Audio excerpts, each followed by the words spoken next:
Hello, hello, hello. Dr. Alan Harper here, your Secure Vibe Coder. And we are here for another live Secure Vibe Coding session. And we are building this app called User Vibes OS. And the purpose of this app is to collect vibes from the user throughout the user journey lifecycle. So we make it easy for developers to drop a feedback widget into their website so that they can gather these vibes from their users throughout their journey. So whether that user be uh, hitting the landing page or a survey or a wait list, an email list, throughout the journey on that website, the user is giving off vibes. And we want to make it easy for the developer to collect those vibes. So that's what we are, an all-in-one vibe collector. All right, so we've started our work in this block down here. We actually started in this blue one, the ideate block. I just misspelled that right before here. There we go. And the purpose of that is to collect feature requests and to capture those and harness those because those are most precious to us, feedback from our users by way of feature request. We also want to collect bug reports and resolve those bug reports. So in the last session, we tackled that as well. And I'm grouping those together into a module that we call the feedback module. All right, so we have that up and working. We'll show that here in a moment. We've been at this about 25 hours, and we have a fully functioning app that's really almost ready to sell. We have to do a little bit more polishing on it, and then we're going to do some security testing, hopefully tonight. And then we're going to launch this thing up, if not tonight, next session on and get our live domain working so you guys can actually see it and bang on it as well. All right. So this is what we've been building, again, called User Vibes OS. Its purpose is to capture vibes from the user throughout the user lifecycle journey. And we have pretty much completed, or about 95% done with the feedback module. We'll show you that here in a moment. Now, the way our infrastructure works, our architecture, is that we have a front-end JavaScript module or widget that the developer can drop into their website. Okay, and we've demonstrated that that works. And then what they can do is they could sign up on our landing page. We could take payments. And then what they can do is they get access to a dashboard. And on that dashboard, they can set up an API key. And then we keep track of everything with Convex and keep it in sync. We love Convex. It's a real-time database and allows us to keep everything in sync, nice and snappy. All right, we have two modes for security in terms of our API keys. We have tier 1 security mode, and that's a public API key. And it allows the developer to use that public API key in the browser of their user and send them straight back to our server. Okay, the second tier of security mode is it was definitely more secure, and it uses a secret or private key. And the idea of that is they use that secret key to generate a Java web token, and then they sign that request that comes from the client back to our server. And then we can authenticate on the server that that is actually an authorized user. Okay. Now we have quite a list of to-dos here that we've been working on. And we've done this over the last 25 hours or so. And we've already accomplished more in those 25 hours than probably a developer would do maybe in 6 months of working on this app. So it's coming along really well. And that's because we're using vibe coding here, folks. We're using AI to do the development for us. All right. And let's see who we have here. All right. Hey, 3Ds, thanks for joining us again. He's been here since the beginning. And anyone else that joins us, go ahead and drop me a hello in the chat here. Tell me where you're from. I'd appreciate it. All right, so the first thing we're going to do here tonight is we're going to kick off some security testing. All right, and then we're going to add a few more features, and ultimately we're going to work our way down toward the domain setup. I don't know if we'll get there tonight, but if not, then we'll do that tomorrow. Okay. All right. So here's our app over here. Again, don't worry about this secret key. That is a test key. So don't worry about trying to hack me. Everything that we show here are just test keys, and we'll throw them away whenever we put it up on the domain. This is in my local development environment, and that's all that we've been working with here so far. And soon we'll go ahead, probably next, in about 2 sessions, we will set up our different environments. So we have our development environment, we'll set up our test environment, and also our production. All right, Yummy Moo. All right, hey, thanks for saying hello. I appreciate that. Yeah, all right. Awesome. Thanks for joining us, and thanks for saying hello. All right, so we are using anti-gravity here as our development tool, but honestly, we're using Claude Code to do all of the lifting. Claude Code is the king of the jungle when it comes to vibe coding. It's funny to me, I was reflecting today that all last week, people were singing the praises of Gemini 3. I don't hear anybody talking about Gemini 3 anymore. Why? Because on Monday, Claude Code dropped an upgrade to Opus and went to Opus 4.5, and they reestablished themselves in the dominant position. And everybody now, all those influencers that were singing the praise of saying, this is the end of Claude Code, they're now all back saying that Claude Code is the best. Yeah, it's funny how it works that way. But, hey, I get it. They're just trying to get engagement, and I can't hate on that. But it's funny how they all come back home whenever a new version comes out. So I've watched that play out about 6 times over the last year, and I'm pretty content with Claude Code. Plan on sticking with them. I do switch IDEs from time to time, even thinking about making a jump to Cursor.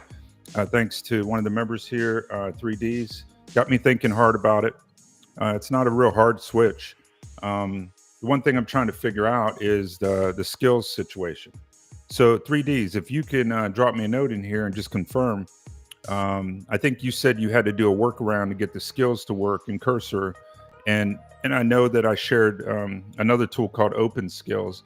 But is it true that just the straight up skills, Claude skills, will not work within the interface of Cursor?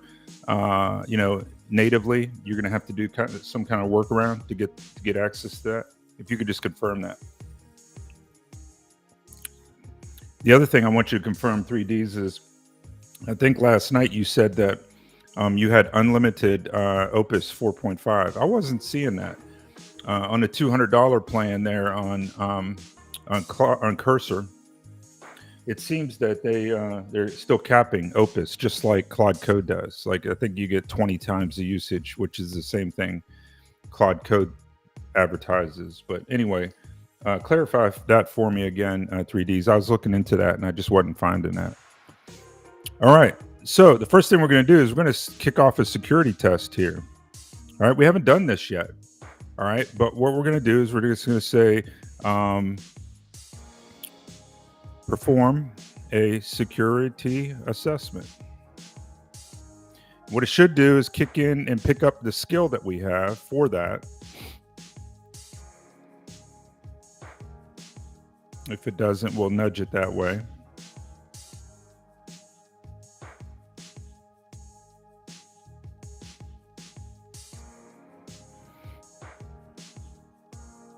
Yep, there it is. Well, it actually picked up the agent. I'm sorry. We have a set of agents. One of them is called a security orchestrator, and its job is to orchestrate the security assessment. And this comes built in to the Secure Vibe Code Testing OS. Let's see here. All right, so it's just basically wanting to make sure. I'm just making sure we're getting, okay. Yeah, it's basically building the log, okay, for all of this. And it's actually trying to put it in the test site. I don't want to put it in the test site. Do the security assessment at the project root and put your logs and such within that, not the test site.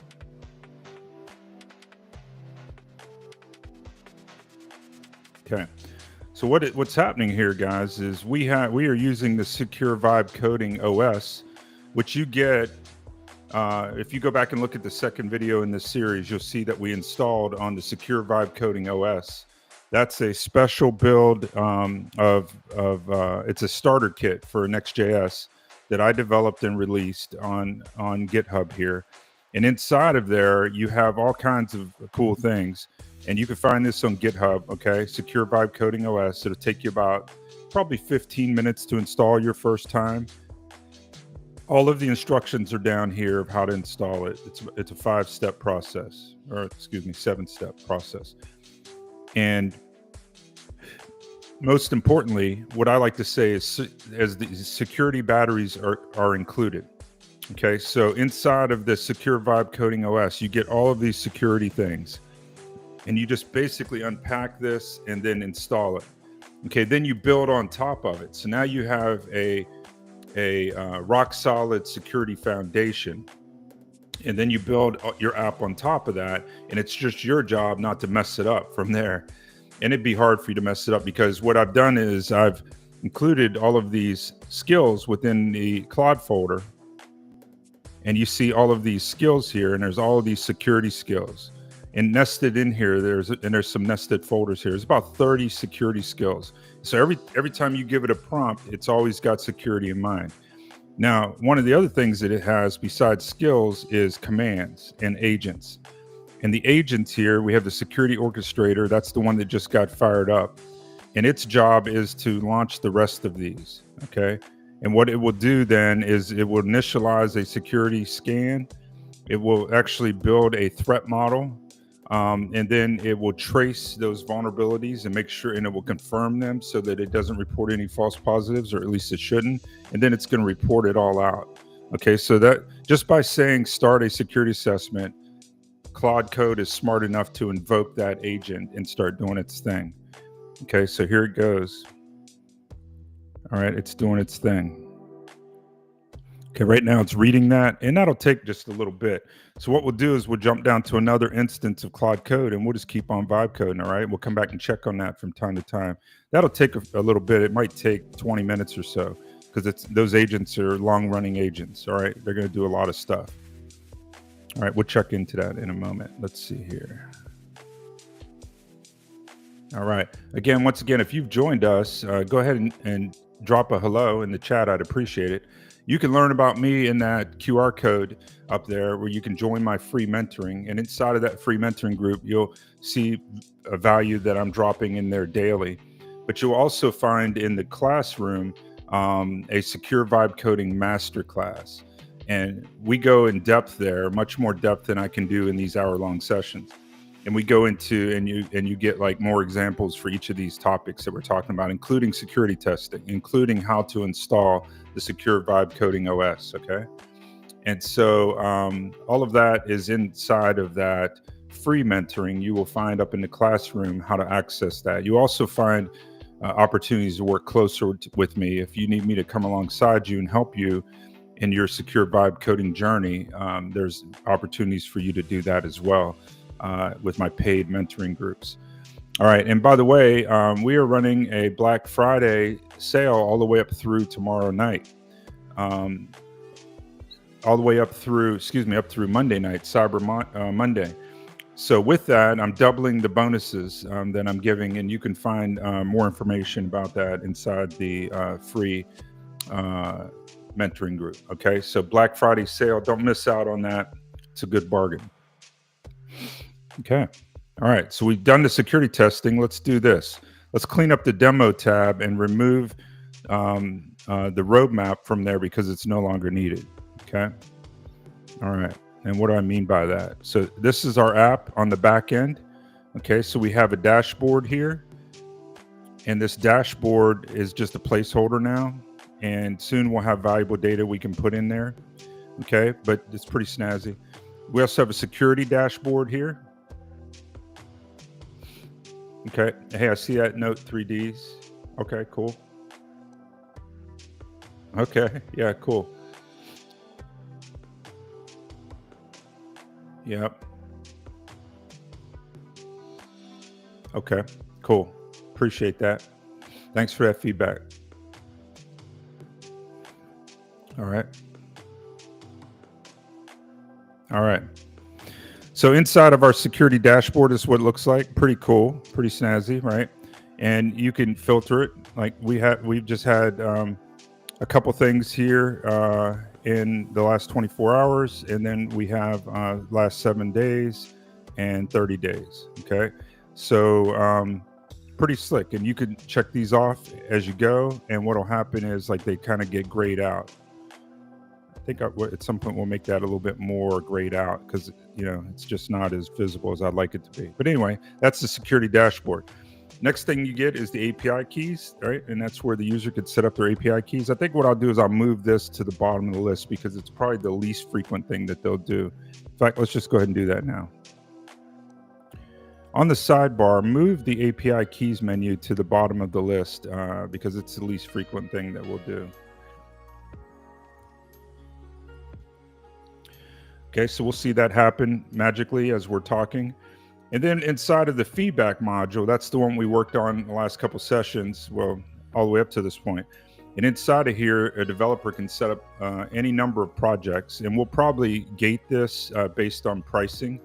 We'll probably give them like the first 3 projects for free, or the first project for free or something. We'll figure that out. And then and we have the ability to do that because we're using Clerk integration and subscriptions. And that allows us to do things like payment gating. Okay, so we will figure that out a little later. But inside of these projects, you can see that they're color coded. If I can come back here, this one's green because in the settings tab, we have set those settings to green, for example. And so that's kind of cool. We didn't ask for that. Cloud Code just gave us that. All right, so inside of here, we have a feed of feedback from our users. These are feature requests. Okay, and in fact, what we would do, we have feature requests. Those are the light bulbs. We also have some bug reports, and let's see where they went. I think what we did was we might have moved those off to the backlog. Yeah, we did. Okay, so whenever we move things from the feature request list here, from the inbox, they then go over to the board, and this is where we can actually work them as part of our backlog. As a developer, developers understand this concept of a backlog, and this is our customer, our developers, right?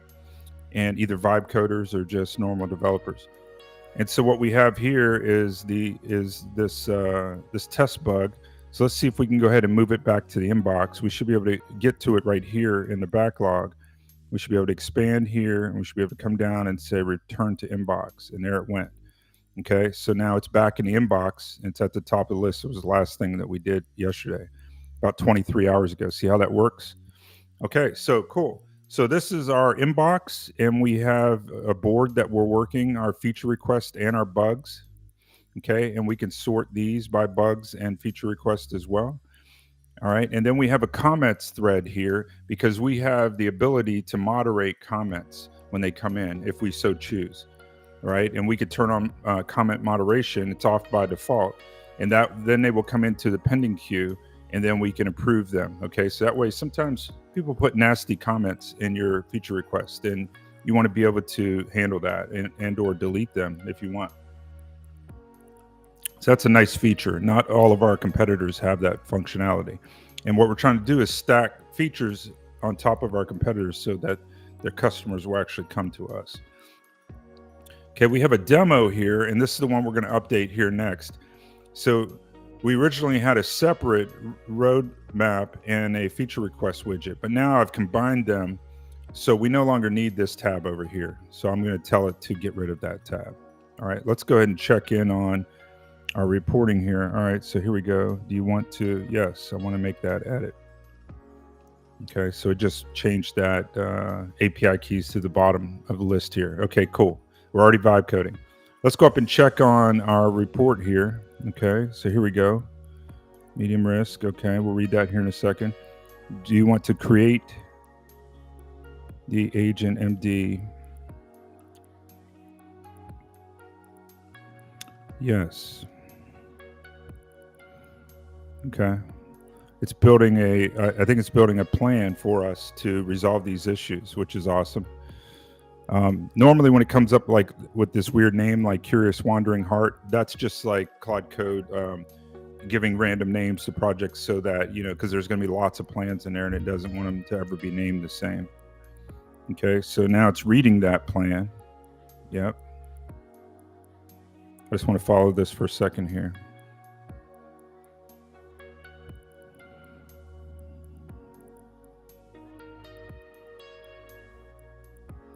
Okay.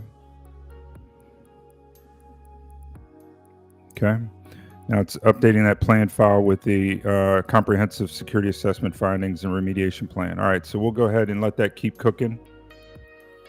All right, so what we want to do here is say on the demo tab for a feedback project, we currently have feature request and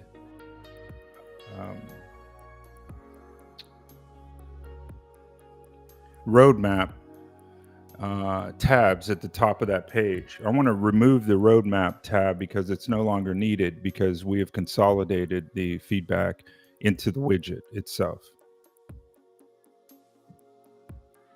Actually, we consolidated the roadmap into the widget. Okay. Now what should happen is over here, this roadmap view should disappear.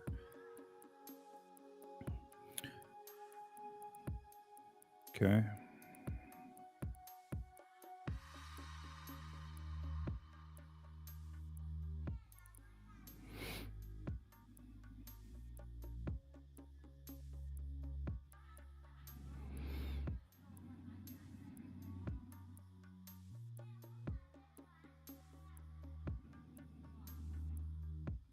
Yeah, it looks like it's getting a little too aggressive. Hold on a second. Yeah, no, it's right.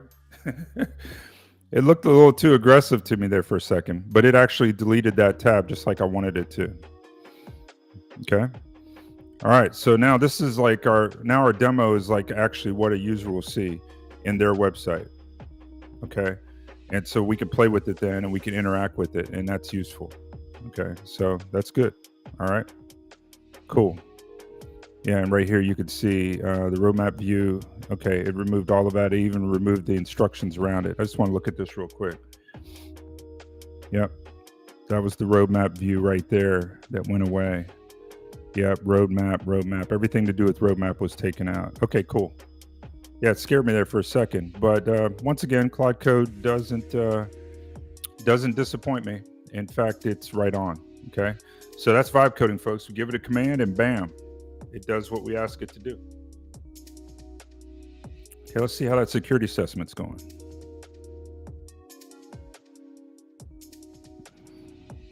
Okay, it's asking, would you like to proceed with fixing these issues? Okay, it found some issues. First, what I'm going to do is tell it I want to read this stuff. In fact, let's just go ahead and read it. We don't have to do anything at the second. All right, so let's find this report. Where is this thing at?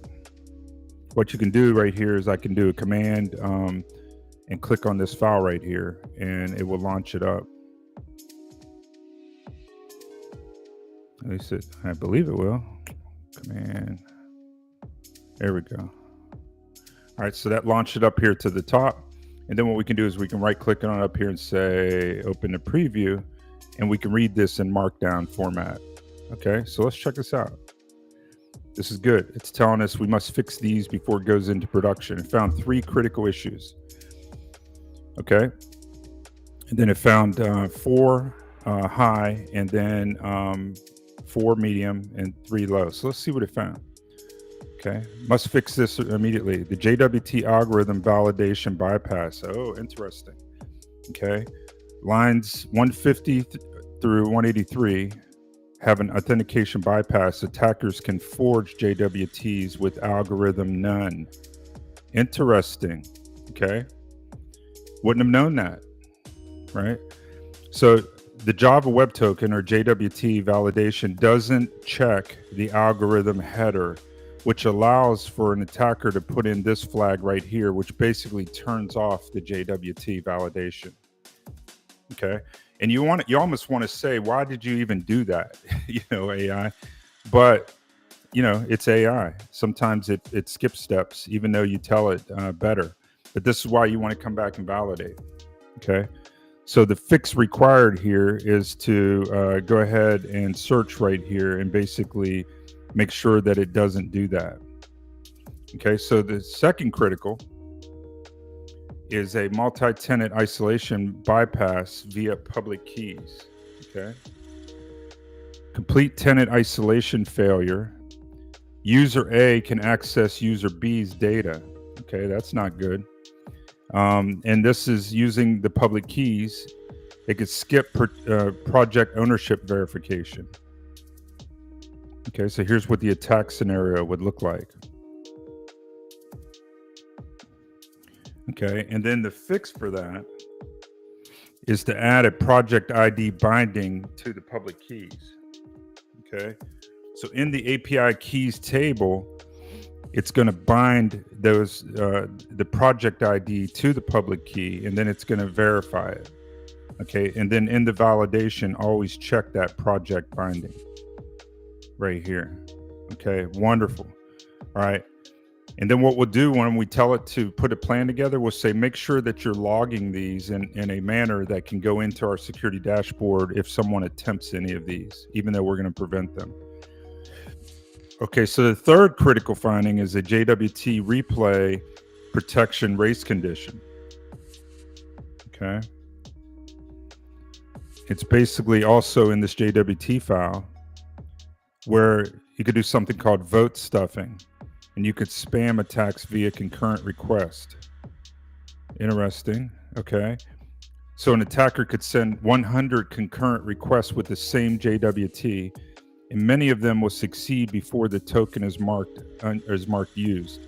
Okay, so the way we set it up is that these JWT tokens can only be used once, right? And so what they're saying is you could send like 100 requests, and many of those will get through before the validation happens. Okay, I don't think that's a critical vulnerability, honestly. First of all, like if they get to that token and can send it, that's the major issue. But anyway, okay. We'll fix it. Okay, here's some high priority issues. And the way I usually think about it is I want to fix at least the criticals and the highs before I proceed. Okay. And then the no cross-site scripting sanitization. Okay. Stored cross-site scripting can steal session cookies, admin session cookies. Okay. The way cross-site scripting works is, especially if it's stored, it means that an attacker stores into your database some JavaScript, and then somebody else, a victim, comes around and they get the application in a situation where it displays that JavaScript. And that's basically an attack on the user by an attacker. It's an attack on one of your users as a developer. And so that's called a cross-site scripting attack. It's the most common vulnerability out here. And it looks like it found one for us, and it can prevent it, or we can prevent it. And so this is why we do security testing, folks. Okay. And then here's another one, the rate limited bypass via fingerprint manipulation. Okay. And okay, here's the fix. Use server-defined identifier. Okay, all right. All right, and then there's another one over here. We're not forcing HTTPS enforcement in production. So in the production site, we want to make sure that we force HTTPS. Otherwise, attackers could like use, various attacks like in a, and they could basically trick the user's browser into not using HTTPS, and that would reveal perhaps like, tokens and so forth. So we want that protection. We want that HTTPS. That's an important issue. Okay, medium priority issues. Okay, it says that we could add, we're adding, we're allowing all origins on the access control. Okay, so what we want to do here is we'll want to tighten that up. Okay, and I'm also looking here, there's some other medium things.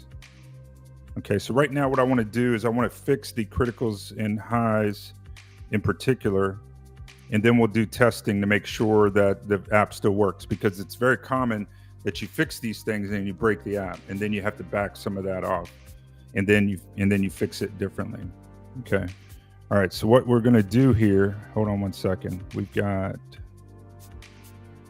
User Vibes OS, Convex middleware. Okay, give me one second. Convex middleware. Okay, so what? All right, cool. And there it was.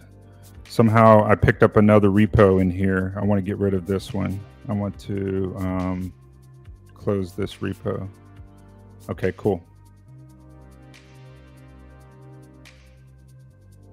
Okay. No, did I do that? Okay. User Vibes OS 13. Okay, cool. Where did my... Okay, there it is. All right. I just had to clean that up. I don't know how we had extra files over here. All right. So what I can do now is I could tell it to, I'll give it some instructions. Okay. Go to the bottom of this screen here. Okay. I'm going to fix the critical and high, but before I do that, what I'm going to do is also, I want to fix the critical and the highs. But I also want you to make sure that we are logging attempts at those attacks, so that if we thwart one of those attacks, that actually gets logged that a user was attempting that. So add that to the plan, and then go ahead and start fixing the criticals and the highs. Now, before we do that, what I want to do is check in this code right here, because we might break our app. Okay. It wouldn't be uncommon at all. Okay, so we're at a checkpoint here. We have a lot of functionality working. We've cleaned up and combined our user requests and our bug reports into a feature module, and all of that is working well. And we're about to start some security testing. So this is a checkpoint.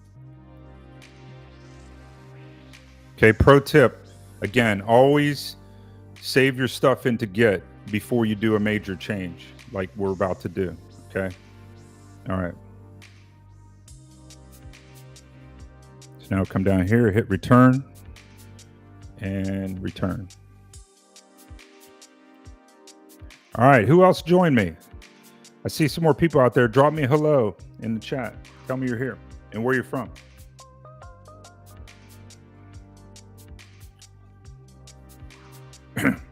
We are building this app called User Vibes OS. It allows us to catch vibes from our user throughout their user journey lifecycle. Okay, so here's what it looks like.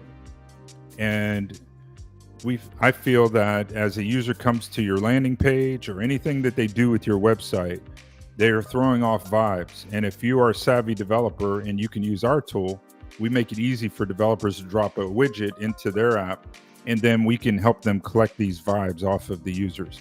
We've been focusing on the feedback module here because the competition is somewhat limited in this space compared to especially these four. And they're vulnerable right here, and we can do better, and we already are doing better than most of the competitors out there. And so what we'll do is we'll get this going, and that'll be our MVP. And then we'll start moving around this way, because again, not a lot of competition over here. Over here, tons of competition, well seated, but that's okay. Nobody's putting it all together like we are. Okay. In the end, we may just outsource to these guys and connect to those big players, and then we might offer this. I don't know. We'll decide that when we get there. But one way or the other, we're going to provide a 360 view of the user feedback throughout the user journey lifecycle. Okay. All right. So here's the plan. It's funny. It says it's going to take 4 to 6 hours. That's how long it would take a human to do it, right? But it's going to take 4 to 6 minutes for AI to do it. It's always funny to me. Okay, so there it goes. It's off and running. Okay, it's fixing these criticals and these highs. Now we're gonna have to test this, like I said, afterwards, because I wouldn't be surprised if one of these breaks our app. I really wouldn't. And probably, honestly, the smarter thing to do would have been to say, okay, fix the first one and then test it. Now fix the second one and test it. But, you know, hey, I'm feeling lucky tonight. All right, so we'll see. That might have been a dumb move. We'll find out.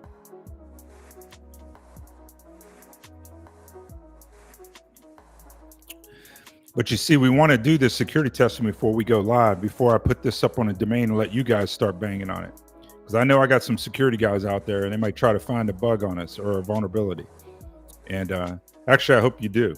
But anyway, we're going to try to make that really hard on you and hard on the attackers too. You know how I feel about it. There is no such thing as a 100% secure system. Run from anyone who tells you that they can do that. But what we can do is we can make it sufficiently hard for a hacker to be successful. And we can raise their cost. We can make it significantly difficult for them that they'll go pick on somebody else. And that's what we do in the cybersecurity field. Honestly, we just harden ourselves and our clients to the point where an attacker will go somewhere else. And again, run from anyone who tells you that it's foolproof. As someone who has a prod go down because of multiple fixes, I agree. Yep. All right. Yep. Yemi said that. Here, let me drop her note up here.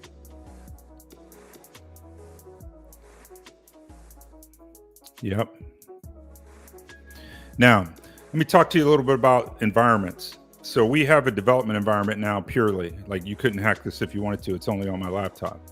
But soon, probably next session, we'll get this thing up in production. All right. Now, in order to do that, what we have to do is we have to go back to Clerk and we have to go to Convex and we have to turn on the production modes. Okay. And they will give us another set of keys. And we want to then put those keys into like Vercel and our Convex edition, Pro edition, production and edition. And we want to separate the keys from development. That's another pro tip. You don't want the same keys in all three environments. So that way, if your development gets hacked, like your laptop gets hacked, they can't necessarily immediately hack your production system, right? That's important. You also want the databases to be separate. So that's why we want that Convex to have a production instance and then a dev and testing instance. And you want the production data to be separate.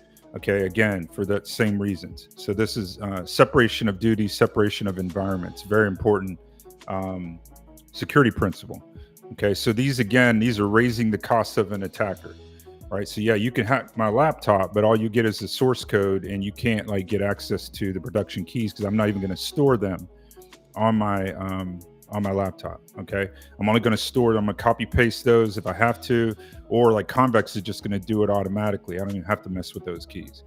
But I'm going to have to point to that production server in Convex. And I've never done that with Convex before. I've done it with Mongo and stuff. So it's going to be a learning experience. That'll probably take the whole session to do that. All right, cool. We're going to have fun now. Okay.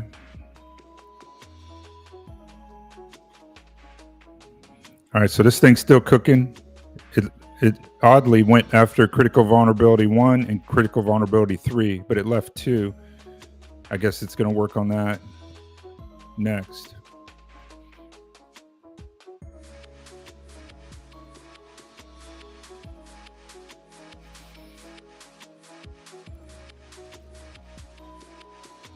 Now, another reason why we separate these is because, and what these will ultimately be are branches within GitHub.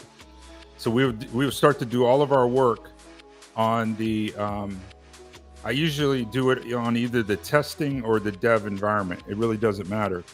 But I usually maintain at least 2 branches in my GitHub. And I'll have, like, for example, you have a main, of course, right? But then I'll have a testing branch. And I'll sometimes do all of my development on the testing, or I can have a third dev branch. Okay, but regardless, it doesn't matter as much because my dev environment is on my laptop here. And if I happen to be developing on the test branch, then I can do that. Now, if you have multiple people on your team, then you're definitely going to want to have 3 isolated environments, and you want to make sure everybody's working on the dev environment. But I usually skip that step if it's just me doing the development. Okay, now, then the reason why you want to not be developing on the main is because when it goes into production and real users are interacting with it, you don't want like one of these code changes that you push into Git to break your app. right? You want it to go up into the testing environment, and then you want to test it there and make sure that it's all good before you push it into production. Okay, you can push it into production in one of two ways. You can either merge it or you can do a pull request. Okay, it's a good habit to get into pull request, and I'll teach you how to do that. But honestly, when I'm just developing myself, I often just merge it, okay, with a good commit statement. But pull requests are vital whenever you have multiple users or multiple developers, because you want that extra testing step that happens as part of the pull request, okay? And you want to know who exactly pushed that code into production, so that if you have to revert it back, you can go choke somebody out, right? And so these are just pro tips.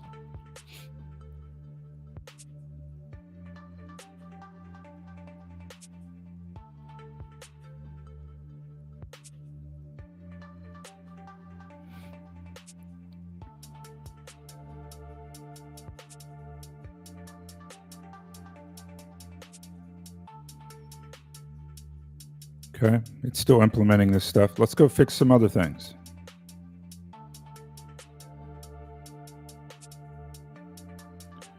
Okay. All right, we're going to clean up the demo tab. We did that. And we got the security testing going right now. We'll leave that not complete yet. Okay, I want to add a badge with the count of the pending comments on the comments tab button. Okay, so what I mean by that is we have this comments tab here, but I have no sense of knowing how many of them are pending.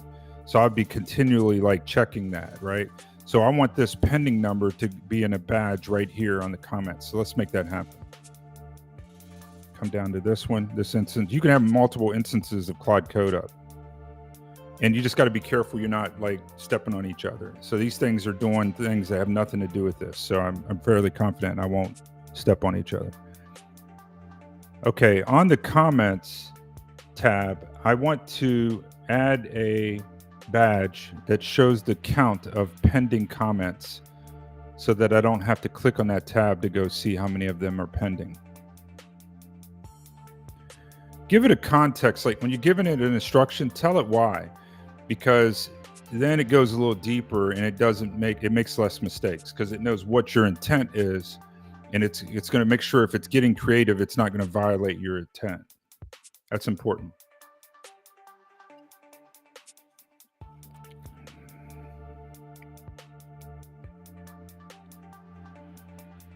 See right here, it says it needs to either, and there's two choices it can make. It's going to make a decision. But again, because I told it why I'm trying to do what it does, it's better at making that decision. Okay, so that's just another pro tip for you.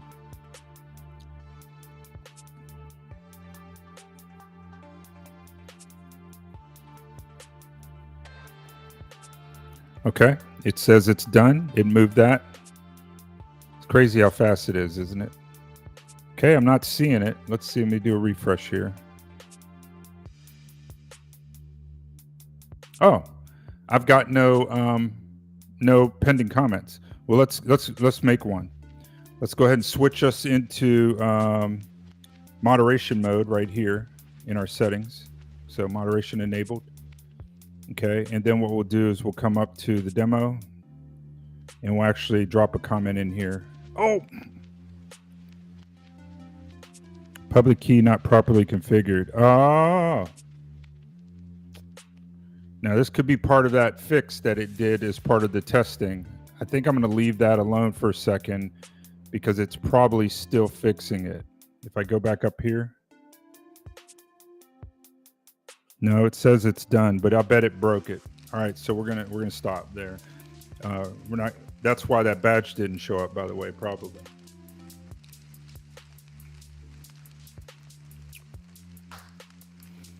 Okay. Matter of fact, what I'm going to do now is I'm going to stop it because my spotty sense is kicking in and saying, "Hey." Okay.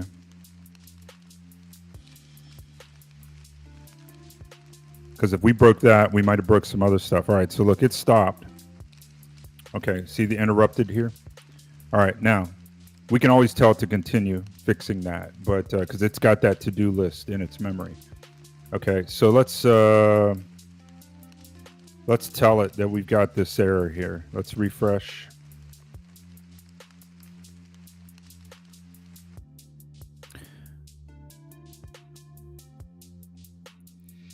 Okay.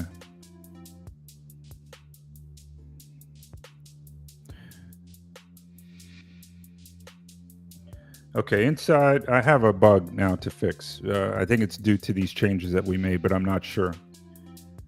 Inside of the comments tab, or excuse me, inside of the demo tab, we have a public key instance of our widget for demo purposes. And within that, if I go ahead and try to add a comment to a feature request, I'm getting this error. Okay, copy that, paste.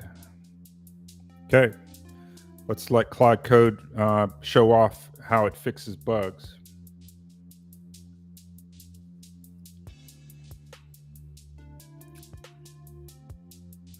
Okay, the issue is that the public key is being used for the demos widget, which doesn't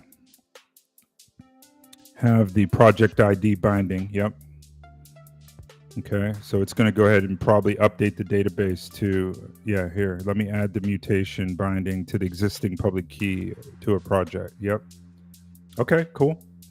It basically put that public key association with the project ID for future projects, but now it has to go and retrofit it for the existing ones. Okay, it makes sense to me. Okay, it says it did it. Okay, right here's the update to Convex. Okay, so let's just now check it. Wait a second, what's it doing now? Okay, it still has some tweaks to do.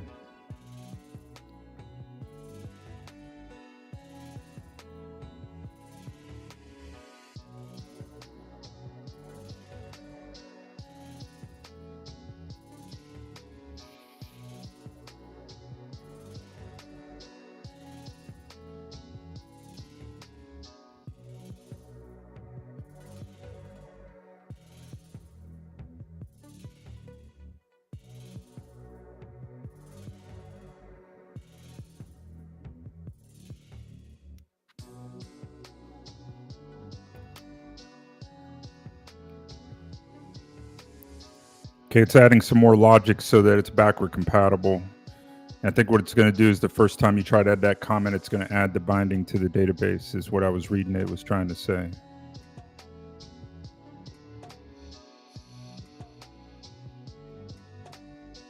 This is kind of a tricky bug to fix, honestly. But it'll be easy for this thing.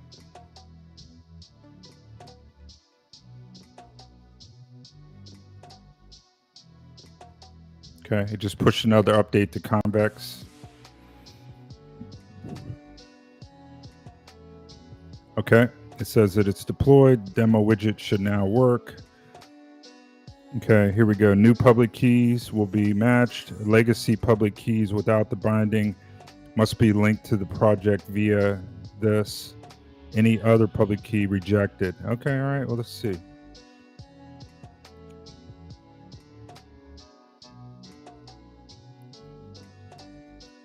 Bingo. Sweet. Okay, now we've got it in moderation mode. So what should happen here is it goes off, but it doesn't. Well, it should be in moderation. Let's see. Did it save? I might not have hit save. Yep, I've made that mistake before. You see, when I turned this on, I didn't hit update features.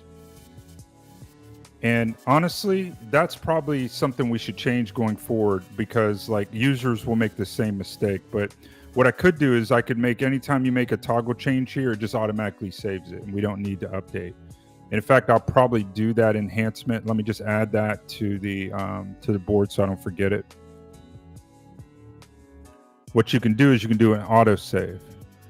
Add auto save on settings. and toggle changes instead of relying on the update button. This is just a design choice. It's a matter of style. I like to make things easier on the user. And if I'm making mistakes as a developer, like and forgetting to save it, you know that the users are going to do that. And it doesn't cost us anything to make that save. So what we do is when the user clicks that toggle, it'll automatically make the save. Again, that's a pro tip. Okay. Because I was like, why didn't that go into the into moderation? It's because I didn't hit the update features button right there and get that update settings. Right now, if I go add a comment, it will not go forward the first time. It'll go into this pending queue. Now watch this. Okay, so that turned out to be a minor bug. Okay, test 2. I'll say test 1, 2, 3 so that we definitely can see it. Let's see what it says, pending approval. That's what I was looking for. Now, as a user, I could delete that. I could say, no, just kidding. Or now, notice over here, and see how it's nice and red? I like that. So now, as a developer, when I come in, I see that. It tells me I have a pending comment. And you know what else we'll do? We'll add it back to the dashboard of the actual, we'll add it back here so that we have a red indicator that we have a pending comment. And in fact, what we'll do is we'll probably, I'll just let Claude Code figure out how to do that. Hold on a second. Okay, you fixed that very well. Thank you. Now I want to promulgate that that pending comment number back to the main card of the boards under the feedback page. So we have these projects, right? And the projects each have a card that has summary numbers on it. I want you to indicate on that card in a prominent way that I have a pending comment. Now, I didn't tell it to make it red or anything like that. I just said it in a prominent way because I just kind of want to see what it comes up with. Okay, so what I'm looking for is for something on here telling me that I have a pending comment. And if we don't like it, we'll tell it to change it.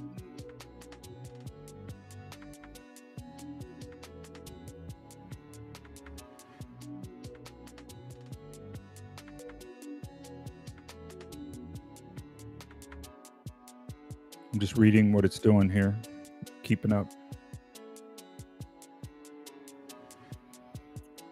Now, by the way, Claude Code has a mode that you can put it in the settings where it will teach you what it's doing. Now, of course, it's going to slow it down to be painfully slow. But for those of you who are new to this, you could do that, and it will actually teach you step by step what it's doing. Let me look at Yami Moo's comment here. Adding to the dashboard is good as well. It reminds the dev to check comments. Yeah, that's what we're talking about. Yeah, good point. All right, so it's doing its thing here. It's adding a little circle. Let's see what it comes up with. I like it. Yeah, look here. Okay, I can deal with that. I can deal with that. So look here, it's saying there's one pending comment. So to your point, Yami, like that's good. Now, you know what else I want to do? I want to promulgate that back here to the sidebar. See how I'm passing, because that's a vital step for the developer to know that, hey, you got pending comments down here, dude. And that saves them clicks, right? So that they don't have to come down in here and just keep searching several times a day, right? This becomes like an inbox. Okay, so now watch this. Hey, that's wonderful. Now promulgate that status of pending comments back to the sidebar as well. Just give me a simple indicator with a number over there, and no need to take up more space than that. I just want to get the developers' attention over here that, hey, you need to go in here and do something. And when they click on that, then they'll quickly see that, oh yeah, okay, I got pending comments here, right? So that way, like this becomes super valuable to a developer, and the competitors ain't even thinking about this, see? So we're just dunking on the competitors. Like we love to dunk on competitors. Okay. Now, hey, as soon as it does this, I'm going to kick it off and tell it to go fix these other issues. And then we'll come back and start testing Like we'll go over to our test page and make sure that JWT and everything's still working well while it's doing this other stuff here.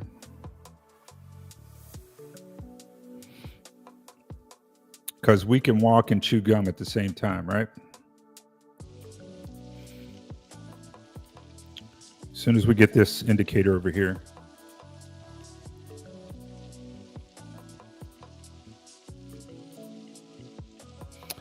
And what we'll do in the future when we improve the security dashboard, we'll add a badge over here too. So when there's new security alerts, they'll just be able to tell by looking at their sidebar.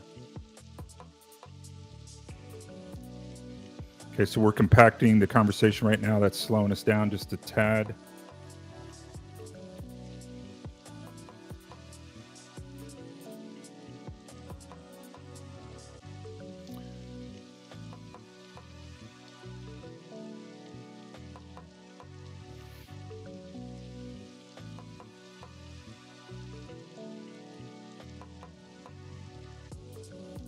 Okay.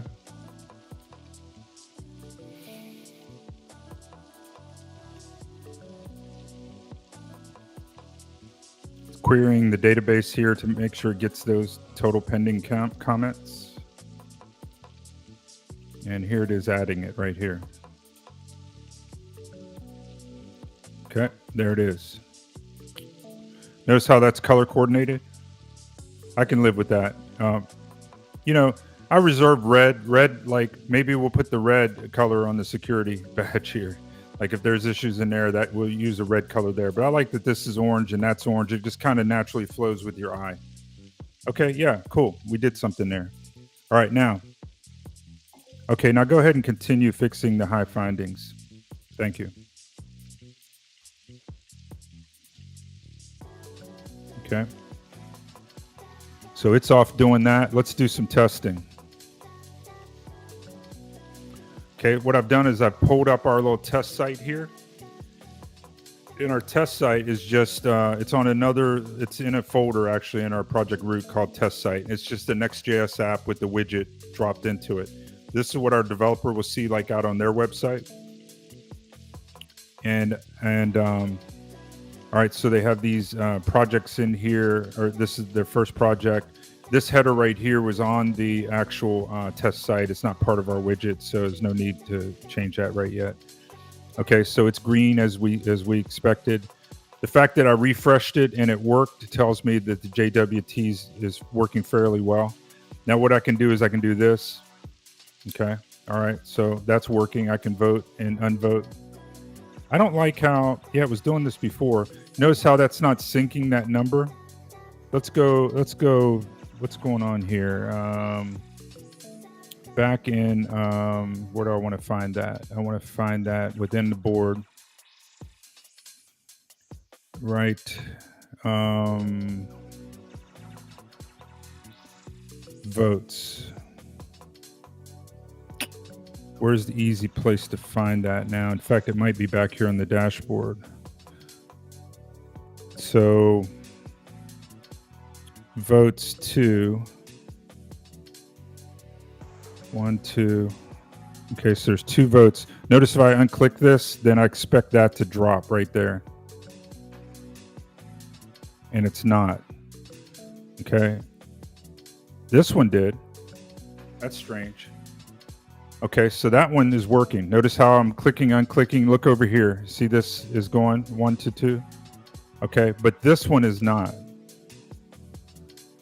It's like this one is unsynced for some reason. That's a bug. Let's add this one right here. Should jump to 3 over here. Okay, it did. All right, so that's working. But we have this situation. We saw this the other day where it's unsynced for some reason. This one right here is not synchronized. Oh, look, I've got some security violation happening right now because I've clicked too many times. So notice how it's not doing anything. If I come in here into security, there'll be some flags now. Rate limits exceeded. So what we do is we set it to 5 votes within a minute, because who in their right mind wants to vote more than 5 times in a minute? An attacker would. Okay, so we've got to wait a minute now for that timer to go out. But in the meantime, well, I wanted to go ahead and fix these bugs, or else I would tell it to go ahead and in fact, down here I can do that. I can say, okay, hey, I notice on my test site that I have set up in the test site folder, I just have a widget in there. If I vote and unvote on the first item in the feature request list, I'm noticing that it is not synchronized with the database, but the other items in the feature request list are. So for example, if I unvote, then I see an immediate update on the back end. But on that first item, I don't see that. So can you look into that, or why that could be happening, and make sure they're synchronized, all of them? Again, if I unvote, I should see the number on the actual card change, and I should see the back end number decrement as well. That's not happening for the first feature request only. The other ones are working fine.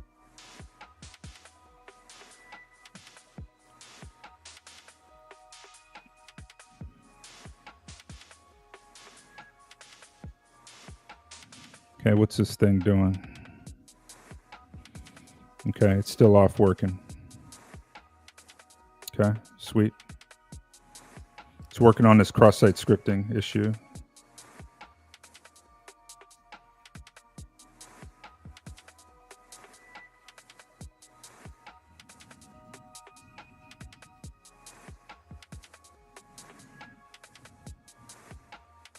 Okay, I just dropped over to my other Claude code. I'm watching this fix over here.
It's going through a bunch of checks. It's saying basically it's thinking about different things from different angles. It's saying that this should not be an issue.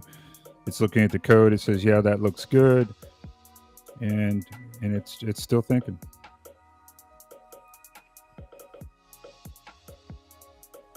It's going through everything a developer would do, but much faster.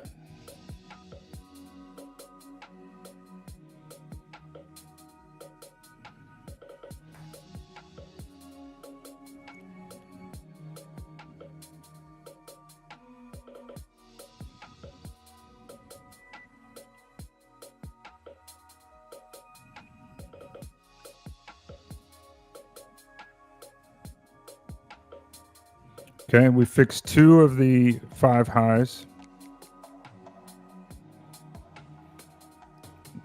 Now what I'm going to do is just put a checkpoint in here. Checkpoint, half of the vulnerabilities have been fixed. Okay, again, like if this goes south and one of these last 3 here breaks the site, I can always revert back. And if that doesn't fix it, then I have to revert back one more. Because see, these checkpoints are all saved right here. So I can easily revert back 2 of them or 3 of them. And I can, just keep reverting down the stack until I actually get clean working code. Now, what I'll typically do when I'm chasing something like that is I'll right click here and I'll create a branch off of one of these commits. And that's a testing branch, we call it. And then the code will function off of that branch. And then I'll just test it and I say, okay, is the bug there? And if the bug's not there, then I know everything, like it happened after that, right? And then I'll tell Claude Code, I'll say, hey, you know, it broke after this commit, and I'll copy the commit ID and I'll feed it to it. And so that way I partner with Claude Code and I help me, right? Work much faster. So there's another pro tip for you. You know, use these commits like strategically, and then, you know, don't be afraid to do like what you do is you right click and you say create a branch off of, and I've just right clicked on this third one. I can say create a branch. I'm not going to do it right now because it's going to jack up everything that this thing's doing over here. But it will actually then just fork that code right there to make a branch. And then I can test as if I was like at that branch, like at that commit. So basically it's a good way to, and I can like quickly change that back to the current branch or the main. So it's a way to navigate through your Git history or your Git work tree very easily.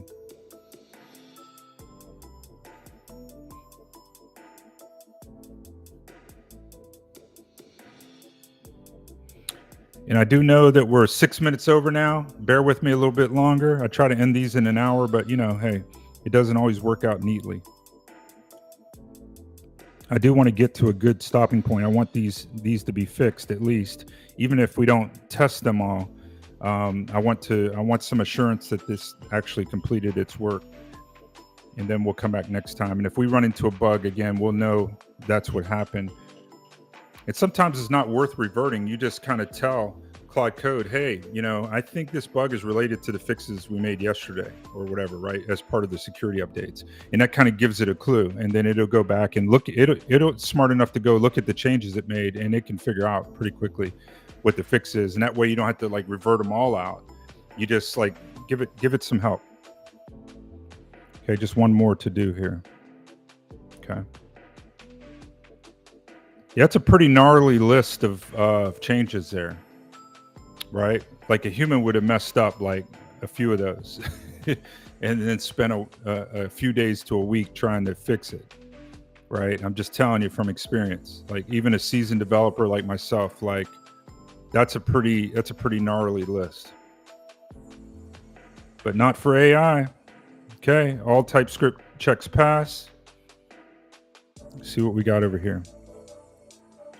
Let's see if it fixed that voting. Okay, please test the widget again. Vote and unvote on the first item, and it should now properly sync. Okay, well, let's see. I don't like how that this thing is. Here's another clue that I'll give it, that even when it's unselected, I still see a vote count there of 1. That should not be right. And as I suspected, let me come back over here. As I suspected, that's still not working. It's not, and I think that's a good clue to give it, that no matter what, even if I unvote and it turns the color off, the count doesn't change. So that, I think that's where the bug is at.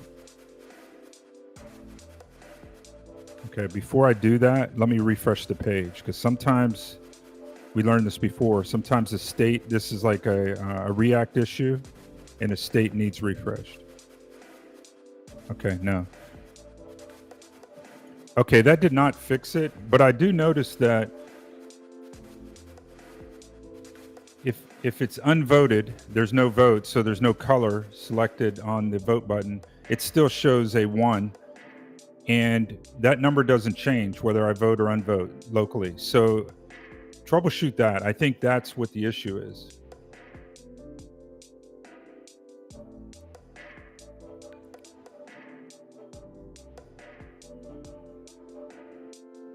Look here, it says, that's a key insight. The vote button color state changes, showing voted and unvoted, but the vote count number stays stuck at 1.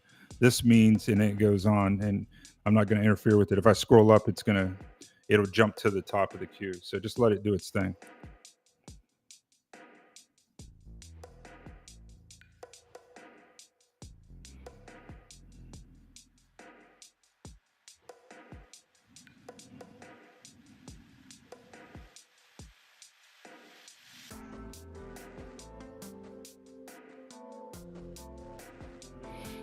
Okay, so it's making some changes here.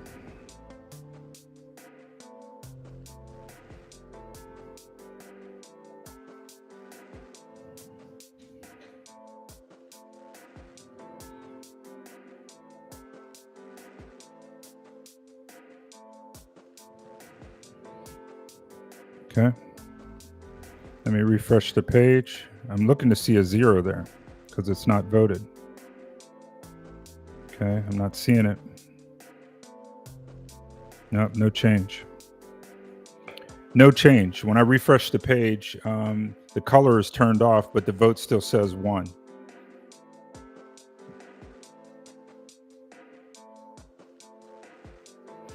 Yep. I see you're following along, Yami. Thank you.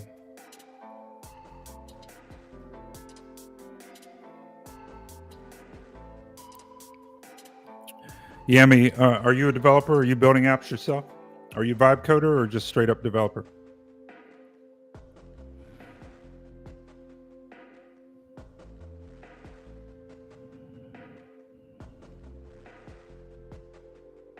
Okay, now it's putting some logs in. That's useful.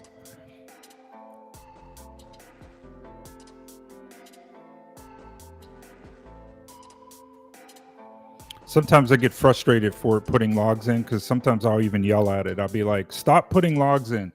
You have the source code. Go read the source code. Use ultra thinking. And sometimes I get frustrated with it. I think my wife's wondering why am I yelling at the computer. Okay, here we go again.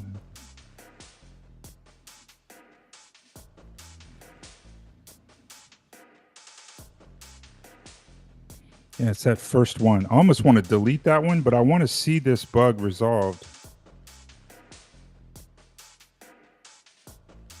Let's see here. New color. Let's go in and actually find that one. We might get another clue as to what's going on here. Ah, here's a clue.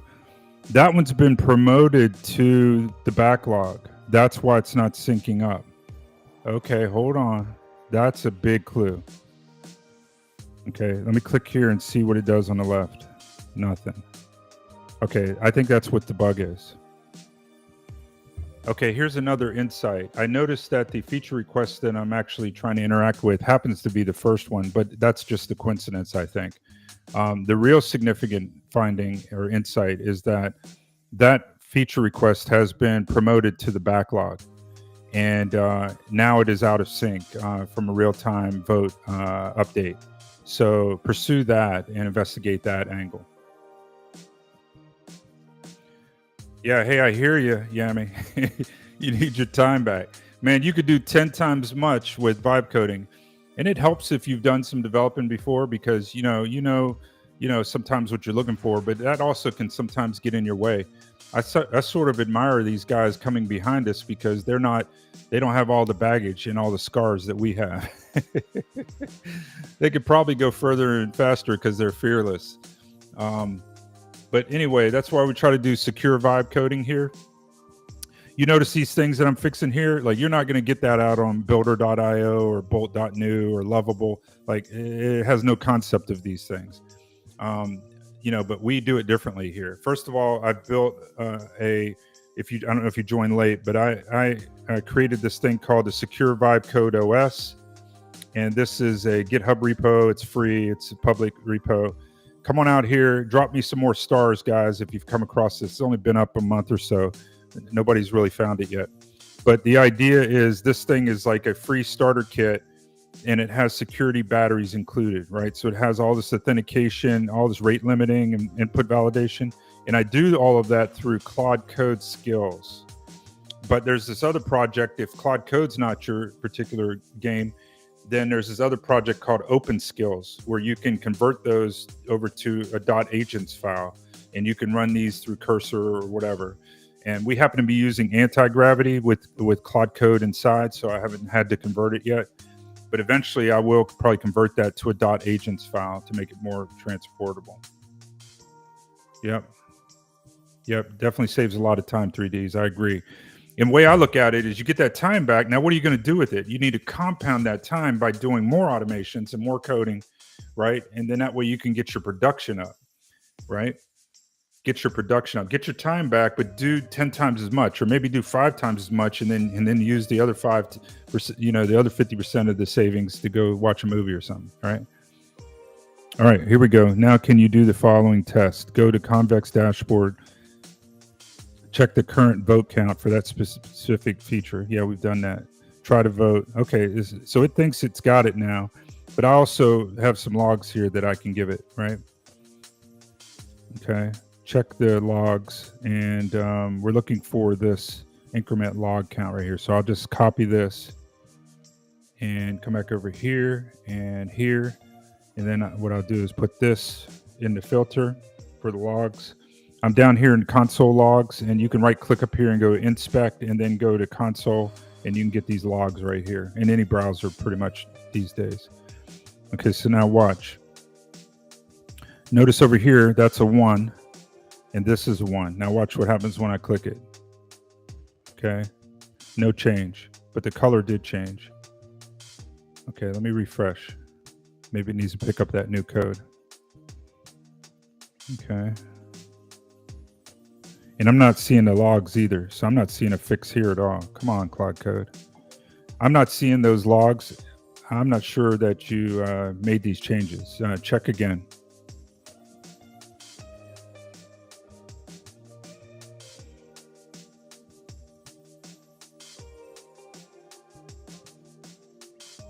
Yeah, there's 4 logs here, or at least 4 situations. That means this code block is not being called at the moment.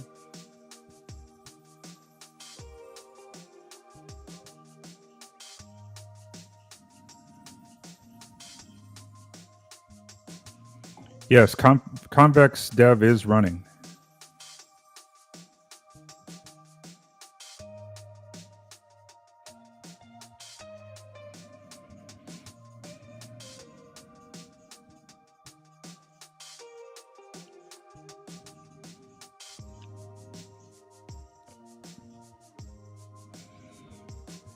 Okay, if you're not seeing them, it might be an issue not reaching that point. Yeah, you think?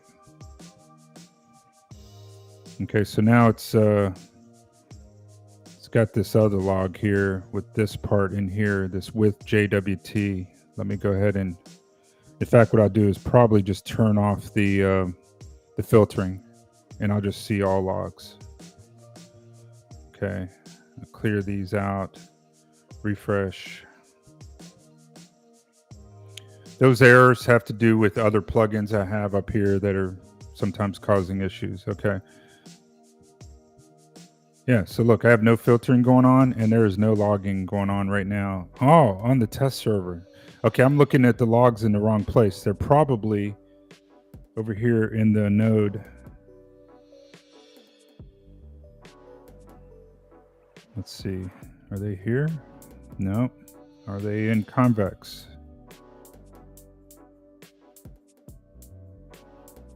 Yes, that's where they're at. Okay, duh. They put the logging in the back end on the Convex. That's why I wasn't noticing them. Okay, so now what I can do is just let's get a good healthy chunk of them,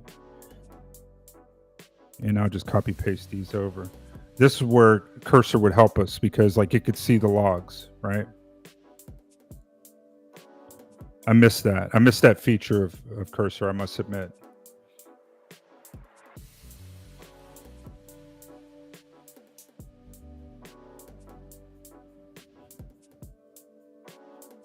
Okay, here it goes. I see the logs, and the vote and unvote mutations are working correctly.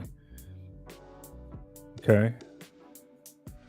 Security fixes are deployed and functioning. Is there anything else you'd like to? Yeah. Yes, but the UI is not updating. That number is not in sync with the vote count, and it's not updating on the back end either. So even though you're seeing the logs, I'm not seeing the UI update on either end, on either side, the client end or the back end dashboard. Let me go refresh both.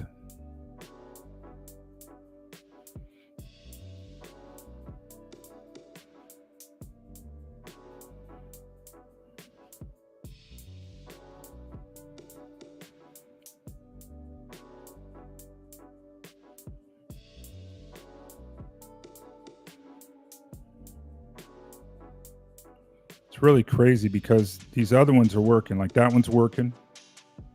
I noticed this countdown here is in sync, but this one is not for some reason. Now I'm trying to think what else could be making that different. It has a comment, but that shouldn't matter.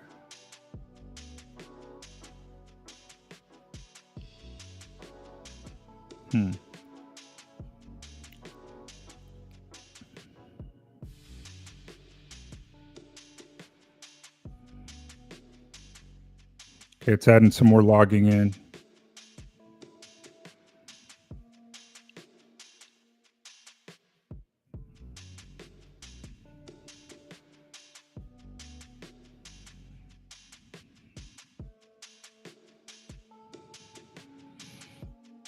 Now I noticed that just now that this test is working and this one has been promoted to the backlog. So it must not be associated with the backlog issue then. All three of these are in the backlog coincidentally. Hold on a second. We have more feature requests than this. Okay, hold on a second.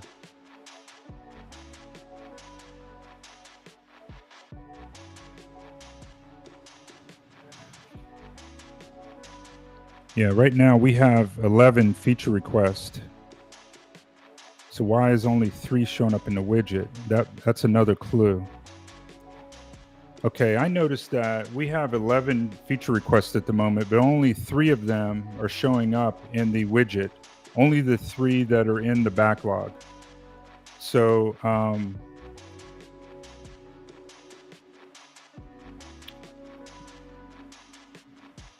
yeah, hold on a second. Let me think about this. Because in the widget,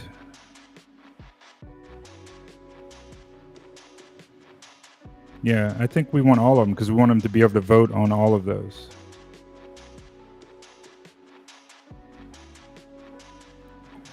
So check into that because it has something to do with our query filter. But on the widget, like on the feature request tab, we should see all of those feature requests that anyone has submitted, not just us. And we should be able to vote on them.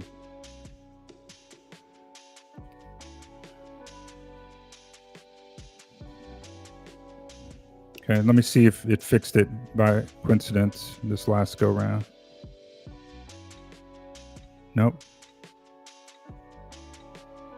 Nope, those are not the only ones in the back. Well, they're the only ones in the backlog. Let's see here.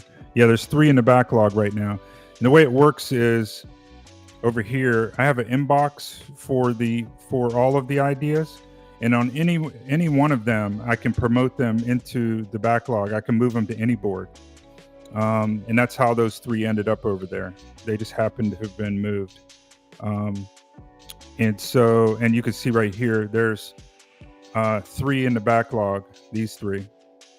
And and of all of them, there are 12 of all statuses. They happen to be broken down into 11 ideas and 1 bug.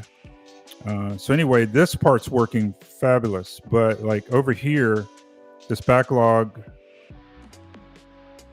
Oh, wait a second. I see what you're saying. Yeah, there's 3 in the backlog. But when it comes to the widget that's on the front end, we want this to not just be the backlog. In fact, we don't want to show the backlog unless they come over here to the roadmap. All right, and that's when they'll actually see the whole backlog and everything. And that's working well. Okay, so let's see what it's done. Okay, the issue is that the widget's default status filter did not include the inbox. Okay, well, that's fixed now. Let's go see. Yeah, see, now they're all there, but that didn't fix our count bug. But let's just for giggles, let's go see if these other counts are working. So let's see, we have over here, let's find this one. I'm looking for this one right here because it's misspelled for the comment so I could see it. This right here is a count of 0 and 0. So, okay, so see, that's working. And that has a comment on it. So we know it has nothing to do with comments. By the way, when we vote on it, it went to the top of the list. And that's why it jumped on us. So now we unvote, it dropped out of the top because they're sorted up here by most voted, okay? So man, okay, so let's mess with this. Let's go to most recent, and that moved the new count down. Now let's see if the first one behaves properly. Okay, yeah, the first one seems to be behaving properly now. Let's see where it is. Okay, where is it at? It's in the inbox. Test, capital T, test. Oh, it's a bug. Okay. Yeah, so that count's working well. So it's not anything to do with the first one. It's just this one. It seems to be maybe corrupt or something. Maybe it got somehow out of sync. Let's see if it's behaving now that we've moved it out of the top position. Where are you at? Okay, it's over here in the board. So the only correlation we have is that it's in the backlog, but so are these other ones, and they work fine. So that's confusing. So here we go. Nope. I'm about ready to delete that one and see if this comes back in the future.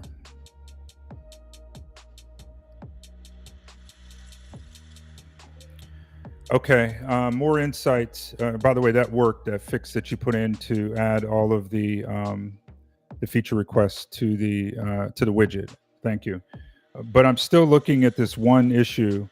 I have one feature request that has been promoted to the board, and it is still out of sync with the database, and clicks on the vote and unvote do not change it. Oddly, the rest of them are working fine. Could there be a situation where this particular record is contaminated or corrupt in some way or out of sync? Is there a way to troubleshoot this particular record? Like maybe you can log its actual feature ID, feature request ID or record ID or something to logs, and I can give that to you, and then you can check the database for some type of corruption compared to other records in there.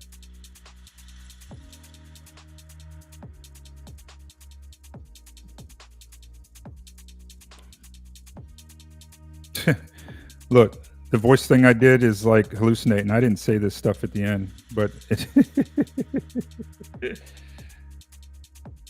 voice models do that sometimes. Have you ever noticed, like if you're using 11 Labs or something like that, sometimes it'll just tack stuff on the end for free. Like you didn't ask for that. I think voice models are probably the spookiest thing in AI right now. And the longer you talk, the more they hallucinate.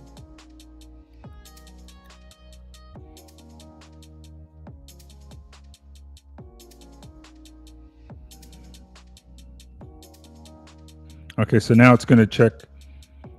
Okay, we're going to see this stuff. It says it's in the console log. I don't know about that, but we'll find out here. Okay, yeah. All right, so I just voted and unvoted. Now let's give this back to it.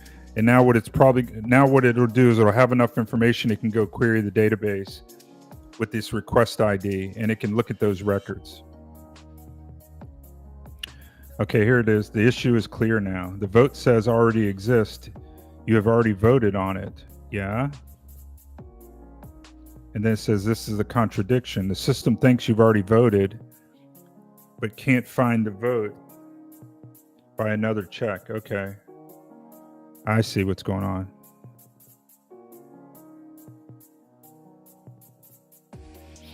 Yeah. Hey, 3Ds. 3Ds is working on a voice model too. Check him out. Hey, when you get that ready, 3Ds, drop the link in here, man.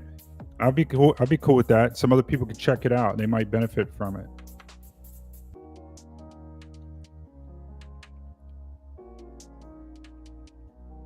Okay, it's asking me to run this diagnostic query. I'm saying, no, you run it.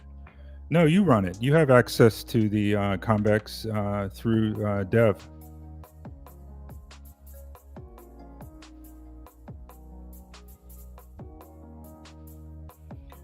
Okay, it's on to something here. You notice what it's saying is that this thing already says that it's voted. It says that there's a 1 in here, but it's out of sync because there's no color here. So the logic behind it only lets you vote once. So somehow when I'm clicking on this, it's failing out. Like the code is like saying, hey, you've already voted. You can't vote again. So that's what's going on. vote count desync. Okay, now it's compacting.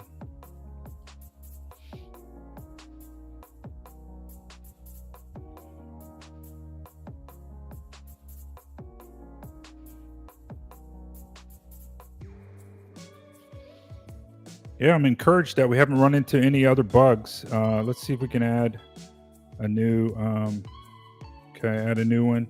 Testing after security updates. Testing, 3, 2, 1. Submit the idea. Okay. The fact that all that works tells us that our code is probably in pretty good shape. However, it is saying -1 days ago. I don't like that. Yeah, that's kind of weird. That's not related to the updates, but let's see, where'd you go? To the bottom. Okay. Yeah, that's weird. That's just a glitch that we'll have to fix. That, hey, when you submit a new feature request, it's saying -1 days. It has to do with the way that the JavaScript date function works. It's probably using like a roundup or a floor or something, and that gets a bit wonky sometimes. So they're gonna have to. It's gonna have to adjust that. Okay, I think we're narrowing in on this bug, guys. I think a big clue is that it already said that it had voted, and even though that color's off, so it's out of sync somehow.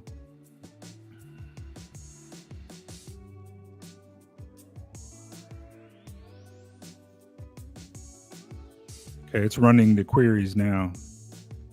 This is the convex run command. Okay, it sees the issue. There's already a vote recorded, yes.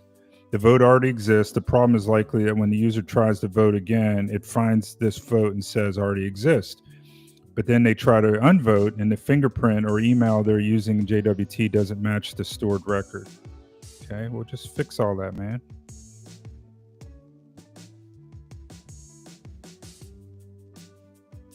These are the types of bugs that drive a developer mad. You guys know that. Like, it's like, but we're not as quick as this AI. AI can, like, especially you're using a top-notch, a top-tier tool like Claude Code. I see these guys out there vibe coding, and they're using these other things, these like Nimi Pro and all these Kimi, all this stuff, and they're just going in circles and wasting tokens and like getting frustrated. Like, dude, you're gonna pay for it either with your time or your money. You might as well pay for it with your money. Save your time. Get the best tool that's available. And again, if somebody proves that something's better than Claude Code, I'll be on it. But I just haven't found it yet. This thing has saved me so much time. And I've built, like I've said, several apps. I built a 200K app that's about to double or triple next year because they want more. I'm about to sign on a 30K app, 33K app, and they want work in the January timeframe. So I'll be working on that in the evenings. And that's about 20 hours worth of work, okay, for 33K. Not bad for 20 hours worth of work, right? This is what Vibe Code allows you to do. I could never do all that stuff, if I had and keep up with you guys. And I have a day job too, by the way. So like I could never do all of that if I wasn't vibe coding, right? AI lets me do 10 times more. Sometimes I think 100 times more, honestly. Now, see, this app is complex. We've got like voter fingerprinting and stuff. Like we've got fingerprinting in the app for behavioral analysis for the security aspects of this tool. So remember the security dashboard, like one of the things it does is it keeps track of like the browser fingerprinting and stuff like that. So if an attacker is in there messing around, it can detect things based on the fingerprints of the browser and such. So it's tracking all that. And so sometimes that introduces like a glitch, and so that's, if anything, there's a downside in sometimes doing it securely is that you run into these kind of issues, but like the upside is like you don't get hacked, right? So I'll take that trade-off any day. Okay, so here we go. You should now be able to unvote in new color. Okay, well, let's see what happened. Oh, I don't like that.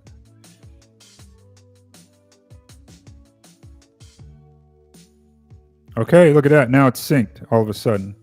Now watch. Okay, it dropped to the bottom. It's working. It went to 0. And over here it says 0. See that? So now watch here. Bam, it jumped to the top because it voted. Okay, it's back in sync now, guys. Okay, bug fixed. It was out of sync because it already thought it was voted, and when I was trying to click on it again because the color was off, then it was trying to vote again. And then the back end logic was failing for other reasons, and it fixed those other reasons. So we're good now. Look, guys, man, we did so much tonight. Look, in an hour and a half, an hour and 35 minutes, we did security testing. We cleaned up the demo tab, removed that roadmap. We added a badge count for pending comments. And we added, no, we didn't add the tags ability. We'll do that next time.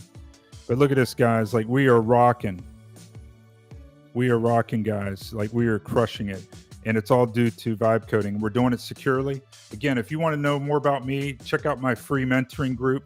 I'm running a Black Friday sale all the way up through Cyber Monday, where you can access my secure vibe coding masterclass, and then also my paid mentoring groups. And I meet with those weekly. And you can get more access to me, and I can help you with your app and come alongside you guys. So anyway, hey, it's been my pleasure to be here with you guys tonight. Had a lot of fun. I hope you did as well. I'll be back tomorrow night, same time, same bad channel, 8 p.m. New York time. And until then, you guys be blessed by the best. Take care out there.